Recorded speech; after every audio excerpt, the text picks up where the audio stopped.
Hello and welcome to another episode of the Adrienne Ross Show, where sports and culture connect. I did a video last night talking about Stephanie White's coaching philosophy with this Indiana Fever team. She was on the Coaching You podcast and she laid it all out. She laid out the fact that no, you don't need to worry that she's going to drag this team, this Indiana Fever team, to play like Connecticut played, which of course was more half court, more slow pace. They're veterans, they're older.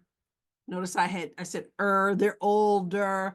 And she's smart enough to know that you coach to your personnel. You don't just coach to a cemented philosophy. One of the great things about Indiana is they love to play fast, right? So, what you want to play, I want to play with great pace. So we'll have certain play calls that just give us space to operate. So the goal for us is to put them in positions to make plays and allow them to do what they do best. So she made it clear she wants to play with pace. She wants to play basketball, not just play a play. Yeah, you got a system, but the system allows you to just do your thing. And when you have a team like Indiana, you can really get up and down the floor and not have to grind it out in the half court. So she made that clear. So hopefully for those of you who were concerned that Connecticut was more about defense and not so much about running gun, which should be the strengths of this Indiana Fever team, no need to worry. And I wasn't worried because she obviously knows how to coach. I got to tell you, though, as much as Caitlin Clark gets a whole lot of credit, and she should, the start of this season, I believe, is going to be one in which we see the Aliyah Boston I had heard about, but I certainly did not see at the beginning of last season. Now, you remember, I was down with the WNBA earlier, many years ago, in the early years of the WNBA. I went away. I came back this year because I followed Caitlin Clark over. And so I had heard all the talk about Aliyah Boston having been the #1 pick, having been the rookie of the year. I knew she went to South Carolina. And when the season started, I was trying to figure out, is this the same person? Because again, I didn't see her prior. I didn't see her at South Carolina, or if I saw her, if I caught a game here or there, I didn't remember, because I wasn't in it like that. I'd gone away from it. I was a Tennessee Lady Vols fan, and obviously Pat Summitt ended up with early onset dementia, and we lost her. And so I wasn't really dialed in to any particular team, just from afar. So I'm hearing about this Aliyah Boston, rookie of the year, etc. And I'm watching and I'm like, what they do with the Aliyah Boston I'm hearing about? Said all that to say this. I believe that one of the hugest differences we're going to see in this new season coming up in 2025 is an Aliyah Boston that comes into the season in shape and ready to go.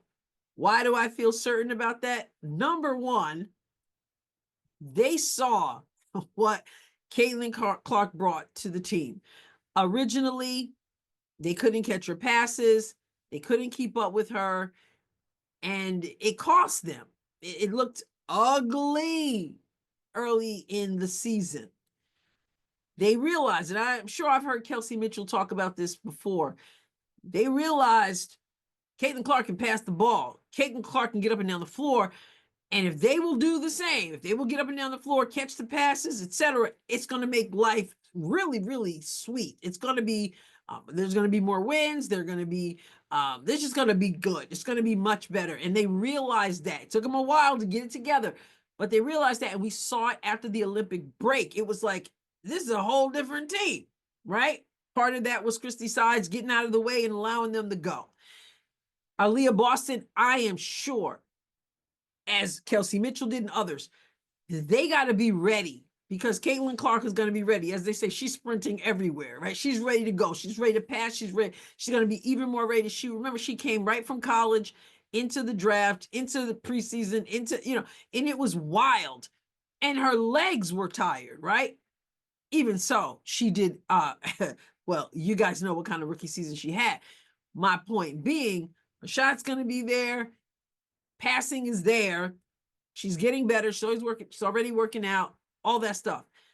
But they know, all of them, including Aliyah Boston, they know what can happen in a good way if they come in ready to roll. Number two, because Stephanie White is making it plain, they're already having conversations. She's talked about it in this interview, and she's put it out there in the public how they're going to play, which should be no surprise for those who understand basketball and understand the personnel of this team. But putting it out there, and I'm sure she's emphasizing it to these players already. They know, Aliyah Boston knows, I've got to come in shape. I've got to be able to get up and down the floor. I've got to have my footwork intact. I can't be having to travel every game, because she was good for at least one travel like every game. But I digress. But in terms of the pace, in terms of the tempo, there's a new team. It's going to be called the Tempo, Toronto. But they understand it not just from Stephanie White's talking about it, but they lived it. They lived what it was. Aliyah Boston especially lived what it was to come in and not be prepared for the possibilities. And it cost them. Having lived through it, I think now more than ever, she's going to be ready to go. She's going to be in the gym. She's going to make sure that her body is fit and her cardio is there so that they can get up and down the floor. She's seen it from her teammate, and now she's heard it from her coach.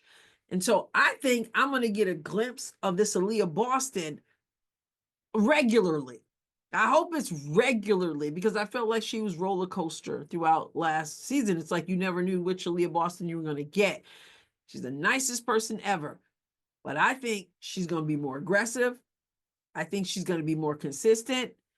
I think she's going to be in shape, and that's going to affect her play. And honestly, I believe if Aliyah Boston can come in, like I believe she will, I think it could be light years ahead of where they were last year. Yeah, they got work to do. Yeah, it's, there's no substitute for the hard work and seeing how it unfolds. But I expect, with Stephanie White making it clear, and with their all experience that they've had, they're driven to come in ready.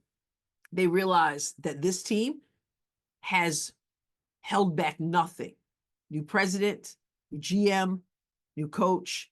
They have held back nothing. And I hope we're going to find out something really, really soon. But I'm hoping the big three will be intact. I'm hoping Lexi Hull will be there, and we'll see what happens from there. But I'm expecting big things from Aliyah Boston because the vision has been cast and because of the experience. What do you think? Because I think that's a game changer. Caitlin's going to be Caitlin. What about the pieces around her? And Aliyah Boston is a huge piece to the puzzle. Again, what do you think? Put it in the comments. Do you think that's a key? Do you expect it to look different than it looked at the beginning of last year from that perspective? Chop it up in the comments. Subscribe to the channel if you haven't done so. And remember, there's a second channel for those who are interested in squaring off with me from A to Z. If you missed the video where I talked about the new channel and the rebranding of this channel, go back and check it out. I will again put the link in this video's description. The store is open. I'll put the link to the shop, but it's also now up on YouTube, right on the homepage of the Adrienne Ross Show. You can see where you can shop, and you can click it and then go and see all the products that we have. I appreciate your support. I'll catch you next time, God willing. God bless you abundantly.